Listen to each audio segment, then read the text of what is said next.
진행되는 이 코로나 바이러스 문제가 만만치 않죠. 이제 유럽 전역에 수많은 확진자가 나오고 많은 사망자가 나오고 있습니다.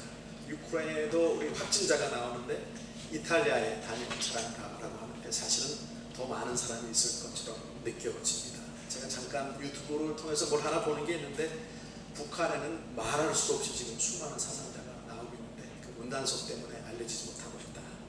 영향이 좋지 않고 더 가까이 있는 분들이니까 더 많은 어려움들을 겪고 있습니다. 미국도 본격적으로 이제 시작되었고요. 또 일본은 이를 정치적으로도 이용하고 있죠. 아직 이 바이러스의 원인도 제대로 파악이 안 돼서 백신도 없는 상태죠. 특히 이렇게 참 예쁘게 생긴 우리 코리안들이 전 세계 사람들의 경계 대상이 되고 있습니다. 상점에 제가 계산대에 서 있는데 저 뒤편에 몇 사람 중에 할아버지가 크게 외칩니다. 여기 기따의 새끼가 있다. 그따의 새끼가 있다. 저에게 뭐 경고하시는 거죠. 왜 이렇게 바이러스를 퍼뜨리고 돌아다니느냐. 조심해야 된다. 뭐 이렇게 경고하시는 거죠. 저를 보고는 상점에 있는 직원이 아주 왜 황당한 듯이 왜 돌아다니느냐는 듯이 얼굴을 쳐다보고요. 또 저를 보고 부인의 손을 잡아끄는 남편도 있었습니다. 경험하지 않으셨어요? 어느 우리 교회 일부에 보는 우리 아다 집사님 까레스키이신데 지난주 이번 주 지하철을 타면 사람들이 다 비켜줘서 아주 널널하게 오셨다. 이게 참 우픈 이야기를 우리가 지금 듣고 있습니다.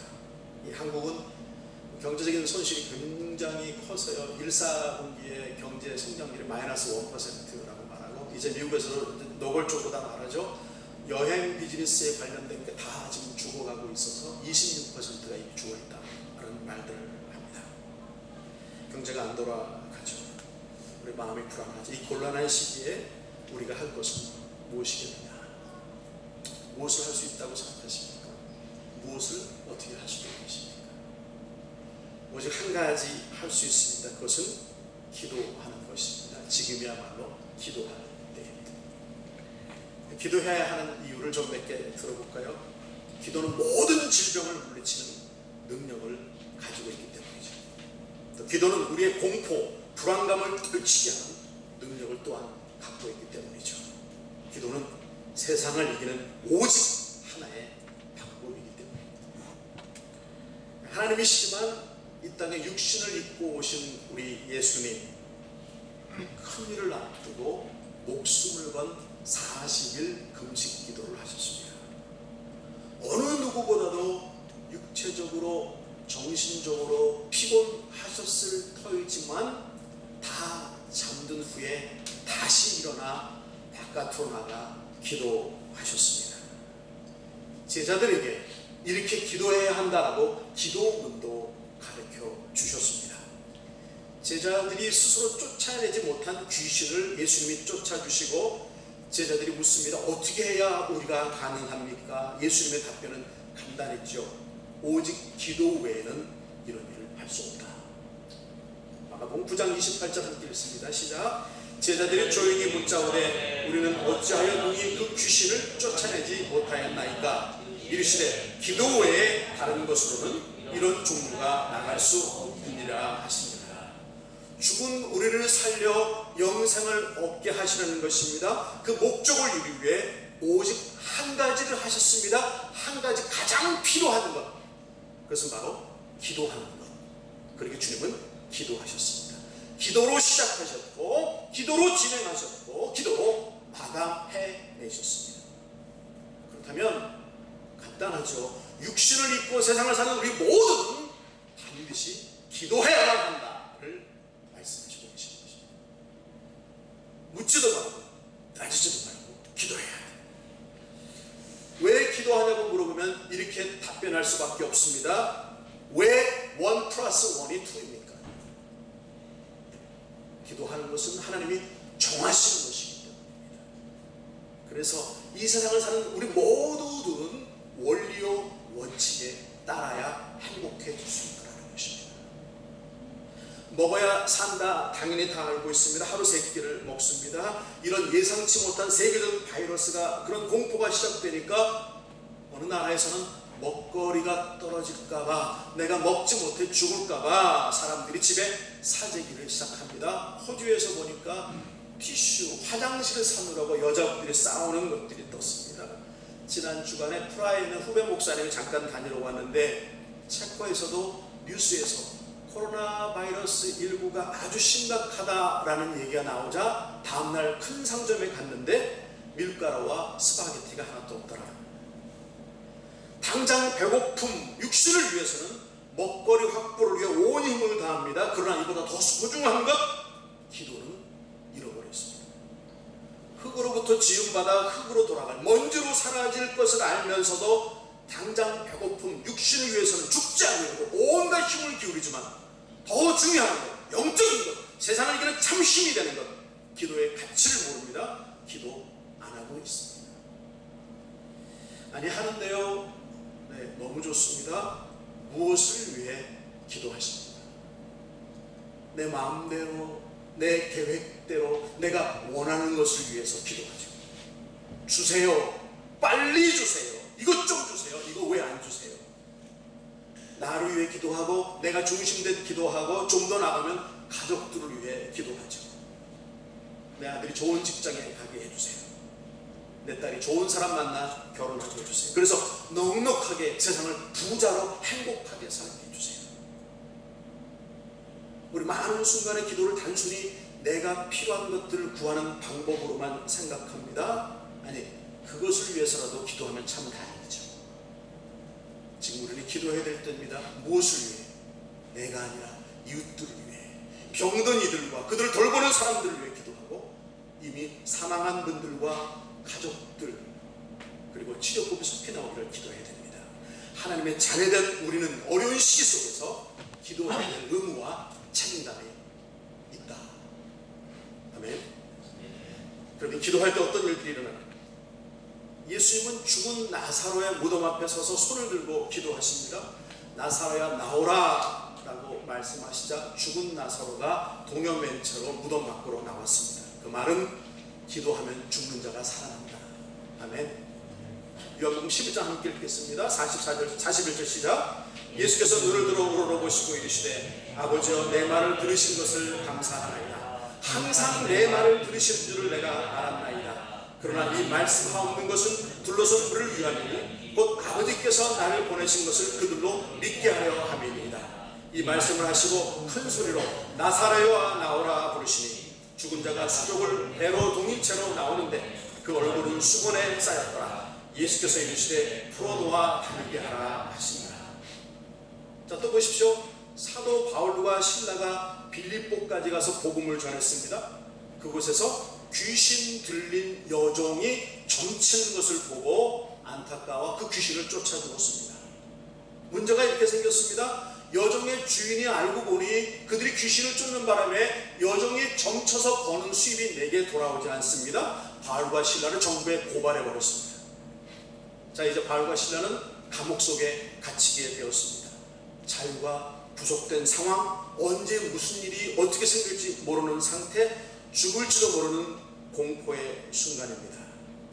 하지만 바울과 실라는 이런 상황에서 무엇을 해야 되는지를 알고 있었다라는 거예요. 그들은 기도했고 찬송합니다. 찬송은 복이 담긴 기도이기 때문이죠. 자, 사도행전 16장 29절 함께 있습니다. 시작. 한밤중에 바울과 실라가 기도하고 하나님을 찬송하며 죄수들이 듣더라. 이에 갑자기 큰 지진이 나서 옥토가 움직이고 문이 곧 다 열리며 모든 사람의 매인 것이 다 벗어진지라. 아멘. 고난 중에 두려움에 사로잡혀 있을 수 있습니다. 아니, 기도할 수 있습니다. 걱정할 수 있습니다. 아니, 기도할 수 있습니다. 한숨 푹푹 쉬며 누군가 향해 불평을 쏟아낼 수 있습니다. 아니요, 하나님을 향해 찬양할 수도 있습니다. 기도해야 하고 찬송할 수 있습니다. 자, 왕이 명령합니다. 나 외에 다른 신에게 절하는 자는 죽게 된다. 하지만 다니엘은 늘 해오던 예루살렘을 향한 하루 3번의 기도를 놓을 수가 없습니다. 기도한다는 이유로 시기하는 사람들을 말미암아 다니엘이 왕에게 잡혀왔습니다. 왕이 경고한 대로 사자들 먹이로 사자굴에 던져졌습니다. 그러면 당연히 죽어야 하는 것이 이치이고 상식이죠. 하나님은 사람들의 이치와 상식을 넘어 일하십니다. 사자들의 입을 다 막아버리십니다. 다니엘서 6장 20절 함께 읽겠습니다. 시작. 나의 하나님이 이미 그의 천사를 보내어 사자들의 입을 봉하셨으므로 사자들이 나를 상의하지 못하였사오니 왕은 기도하는 하나님의 사람 다니엘을 아꼈기에 그가 죽는 것을 원치 않았습니다. 왕이 밤새 잠 못 들고 이른 새벽에 사자굴에 확인하러 온 것이죠. 그리고 묻습니다. 살아있느냐? 다니엘이 대답합니다. 살아있네. 나의 하나님이 이미 천사를 보내어 사자들의 입을 막으셔서 나는 살아있습니다. 기도하는 사람이 기도한다는 이유 때문에 죽게 버려두시지 못하십니다. 하나님이 사자들의 입맛을 떨군 거죠. 그때 나온 말이 입맛 딱 떨어졌네. 하나님 기도하는 자를 통해 죽은 자를 살려내십니다. 하나님 기도하는 자를 위해 지진을 보내시고 감옥문을 열어 자유를 주십니다. 하나님은 사자들의 입을 막아 기도하는 이들의 생명을 보호해 주십니다. 할렐루야. 교회가 건축을 작년에 해야 한다라고 결정했습니다. 기도합니다. 아무것도 없으면서 그저 기도합니다. 마음을 모으고 땅집을 사는 것이 가장 적합해, 가장 빠른 길로 믿고 땅집을 찾으며 기도합니다. 그때 우리도 생각지 못한 분이 이 땅에 오셨습니다. 교회 땅이 필요해서 지어야 하는데 교회 땅을 필요로 기도하고 있습니다 라는 말을 듣고 그 말에 그분이 부담을 갖게 되었습니다. 저는 이것을 하나님이 주시는 거룩한 부담이라고 말합니다. 여러분 삶에서 하나님이 주시는 어떤 순간에 어떤 환경에 하나님이 주시는 거룩한 부담들을 꼭 붙드시기를 축복합니다. 그게 하나님과 함께 일하는 사람이죠. 그분이 그 부담을 떨쳐버릴 수 없었습니다. 그 거룩한 부담을 위해 헌금을 주셨습니다. 2억이 넘는 돈을 보내주셨습니다. 큰 헌금을 선택하신 분도 놀랍지만 우리가 기도할 때 하나님 사람을 보내셔서 일하시는 하나님이 계셨습니다. 그 하나님이 지금도 살아계시고 우리의 하나님이십니다. 이제 땅을 사면 뭐합니까? 다음 단계가 펼쳐집니다. 무슨 돈으로 건물을 짓겠느냐.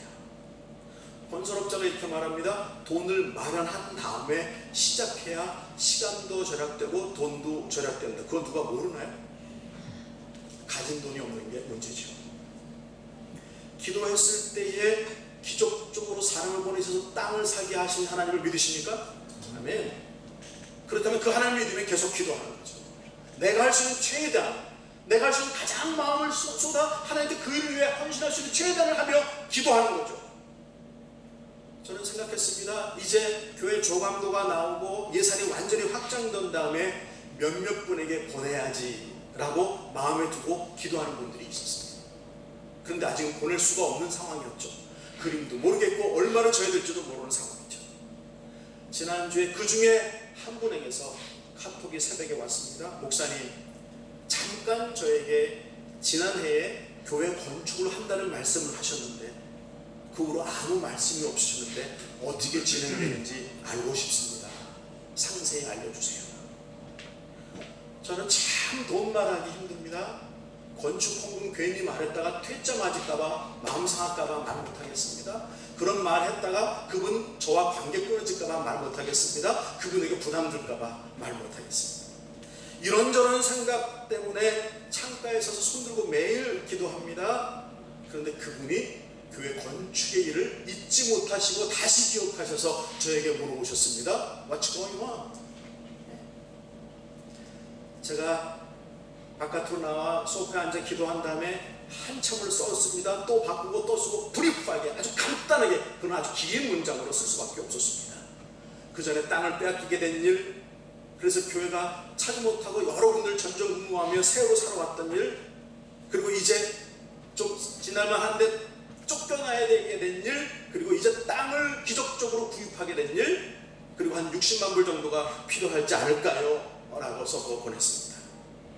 한 30분쯤 있다가 집사람과 출근하는데 내려다 주고 제가 떠나는데 그분에게 답신이 왔습니다. 목사님, 제가 우크라이나와 사업을 해봐서 그것이 얼마나 힘든 나라인지 잘 알고 있습니다. 얼마나 고생이 많으세요.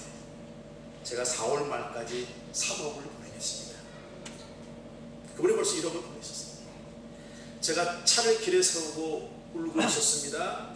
그러다가 답신을 드렸습니다. 집사님 너무 감사합니다. 하나님께서 기도에 응답하시고 계신 줄 믿습니다. 제가 지금 차를 세우고 울고 있습니다. 그분이 이렇게 답하셨습니다. 아닙니다. 교회를 위해 헌금을 하게 하신 하나님께 감사드립니다. 제가 할 것을 다 해야 하는 것 알고 있습니다. 그리고 더욱 간절히 기도해야 하는 것 알고 있습니다. 손 들고 기도합니다. 길을 걸으며 혹은 앉아있으며 기도합니다.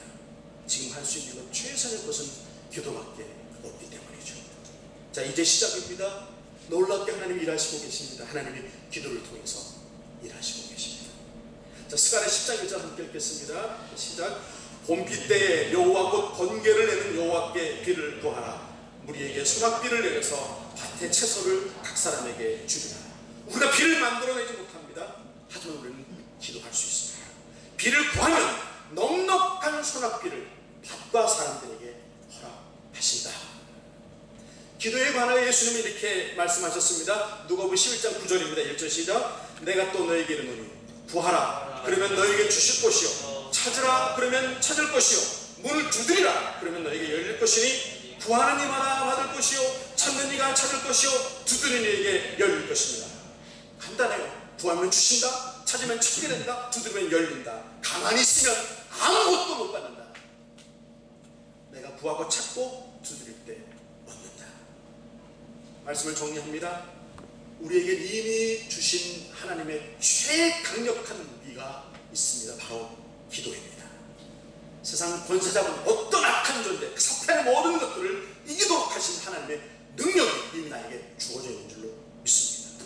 그래서 쓰느냐 쓰지 않느냐 바로 우리에게 달려있다는 거죠. 나를 위해 이기도록 이미 주신 기도, 기도할 수 있다라고 하는 사실, 그리고 기도하면 응답하신다라고 하는 놀라운 하나님의 은혜. 바이러스의 문제, 물질의 문제, 교회 건축의 문제, 학업의 문제, 사람들과의 관계의 문제, 모자람의 문제, 남는 모든 문제가 바로 기도로 해결될 수 있음을 믿습니다. 나는 무엇을 하기 전에 기도하고 있는지, 나는 무엇을 하는 중에 기도하고 있는지, 묻는 기도, 맡겨버리는 기도, 매달려 간절히 소원하는 기도, 기도했는지, 그래서 어떤 결과를 얻어왔는지, 기도 후에 나는 하나님께 영광을 돌리며 살아왔는지. 하나님은 지금까지 기도를 주셨고 기도하는 사람과 일해 오셨습니다. 오늘도 기도하는 사람을 통해 일하시고 계시고 앞으로도 그러하실 것입니다. 바로 지금 우리가 기도해야 합니다.